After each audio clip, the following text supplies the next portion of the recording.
The function of education is to teach one to think intensively and think critically. Intelligence plus character, that is the goal of true education. A quote by Martin Luther King Jr. But what happens when the system meant to create critical thinkers becomes a system obsessed with ranks, cutoffs, coaching institutes, and examination scandals? In June 2026, more than 22 lakh students found themselves trapped in yet another NEET controversy. Paper leak allegations, retests, arrests, telegram bans, street protests, and millions of students wondering whether merit still matters or not. Today, India's education system stands at crossroads because the real question is not whether the students are failing or not. The real question is whether the system is failing its students. See, if you look at India's education system, let me talk about Bihar's Lakhisarai region. In Bihar's Lakhisarai region, around 30 people were arrested in an impersonation racket. Elsewhere, a fake leaked paper video was declared false. This was not just one exam going wrong. This was an ecosystem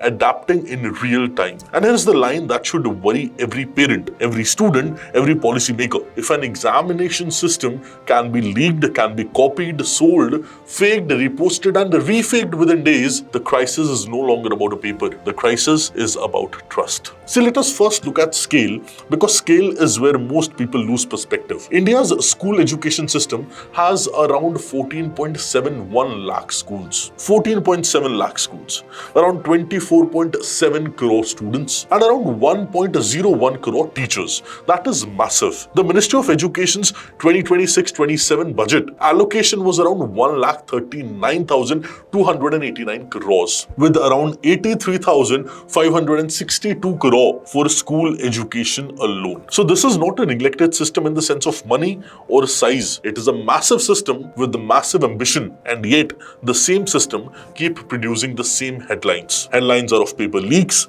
of cancellations, of re-exams, of protests, of coaching dependence, and helpless students. That contradiction is the story. Not education is dead, not nothing has improved. The real story is that India has improved some inputs, but the trust, quality, and fairness of outcomes are still broken into too many pieces. And that is what our center of discussion would be for today.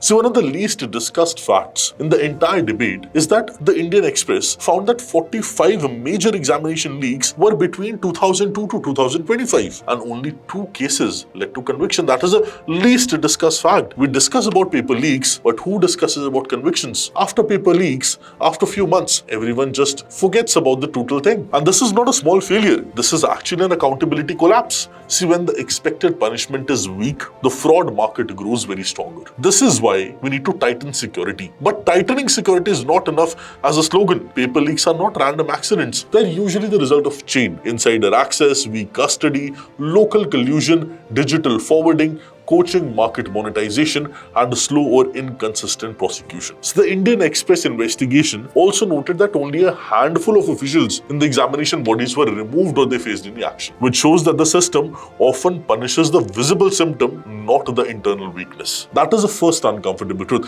India's examination crisis is not only about dishonesty, it is about low certainty enforcement. And when enforcement is weak, you all know, a leak is no longer one-day scandal. It becomes a business model for many. So there is a reason NEET became a national storm every time it breaks. The Guardian reported that only 5 to 6% of the candidates, they typically secure a medical college seat in India. That means millions compete for a tiny slice of opportunity. In such a high-stakes environment, even a small leak, it can distort the entire market of merit. Now connect this to the June 2026 crisis. The original exam, it was invalidated. The retest came under security scrutiny. Telegram was temporarily blocked, and the retest itself triggered fresh controversy and arrests. The public sees one exam issue. In reality, students are seeing something far worse, a system where the rules can change after months of preparation and where their future can be damaged by events they cannot control at all. This is why protests are not just emotional outbursts, they're a response to a market that students believe is no longer clean. Whether every allegation is true or not, we do not know.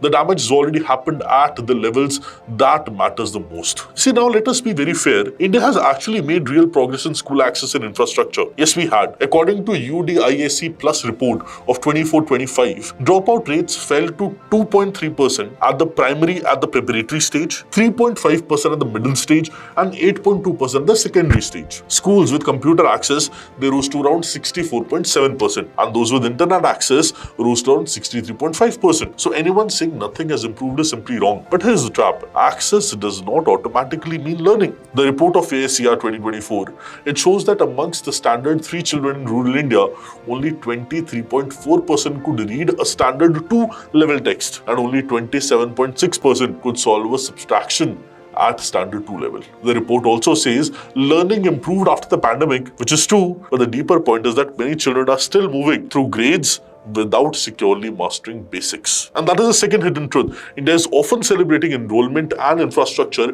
while underestimating the much harder job of making children actually learn. That is the purpose. See, a child can sit in a school every day and still be weak in reading, in arithmetic, in reasoning, and that is not a child's failure, that is a system's failure at large.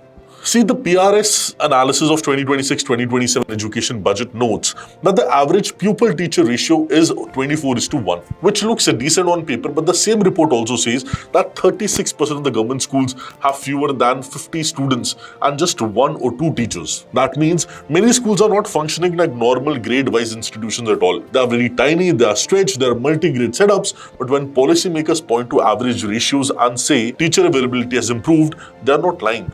They're just describing a country through statistical lens that hides a very uneven reality. See, the real India is not one neat average. It is a collection of very different schooling realities living under the same headline numbers. This is why the conversation about teacher shortage is often too simplistic. In some places, there may be enough teachers on paper. In others, there may be schools too small to distribute teachers efficiently. In still others, subject-specific shortages are real bottleneck.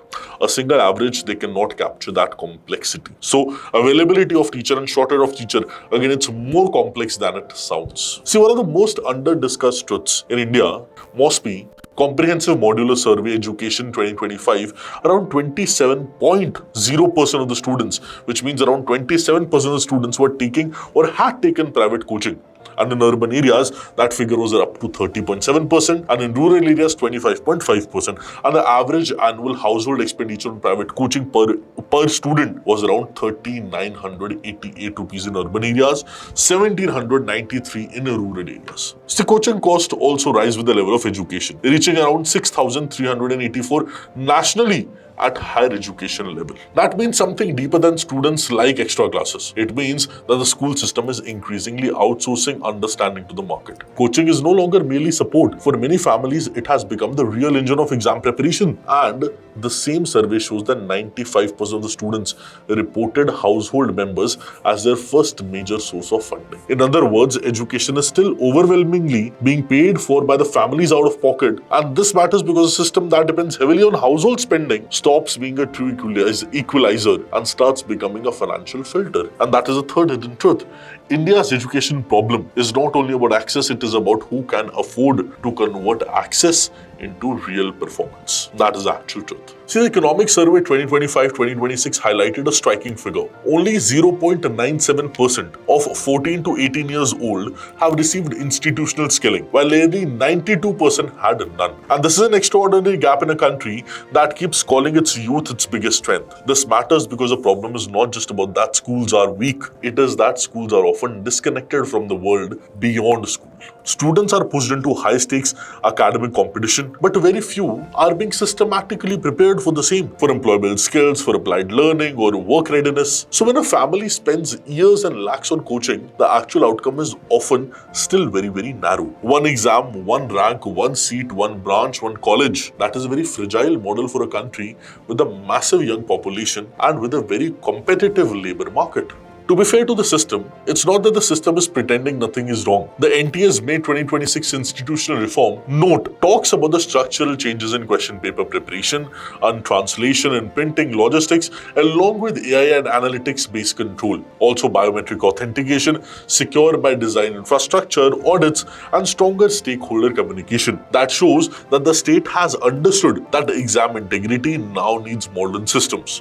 Not just old administrative habits, but modern systems. But this also reveals in the deeper problem. If reform announcement itself has to be this detailed and this defensive, it means the credibility gap is already very huge. Technology, of course, can help. Biometrics, of course, can help. Better audit trails, they can help. But if the human network behind the leak economy is not broken, then technology becomes only a better lock on an old door. So the final question is, what is the real story of India's education system in 2026? It's not that the country lacks money. The budget is very large in our country. It's not that the country lacks schools. There are around 14.7 lakh of them. It's not that even nothing is improving. Infrastructure, dropout numbers have improved in several areas. The real crisis is this. India has built a huge education machine, but the machine still struggles to guarantee three things all at once: fairness, learning, and trust. A paper leak destroys fairness, weak foundational learning destroys confidence, and coaching dependence and private spending destroys equality. And weak convictions, they destroy deterrence. This is why the honest student feels angry, not because they're weak, not because they're lazy, but because they are asking a very reasonable question, that if I play by the rules, will the system protect me? And until India can answer that question with confidence, every leaked paper will be more than a scandal. It will be a reminder that the real exam is not just for the students, it is for the system itself. I hope you gain a new perspective about India's contemporary and current education reality of 2026. Do let me know what are your views in the comment section. All the very best and have a beautiful day. Thank you.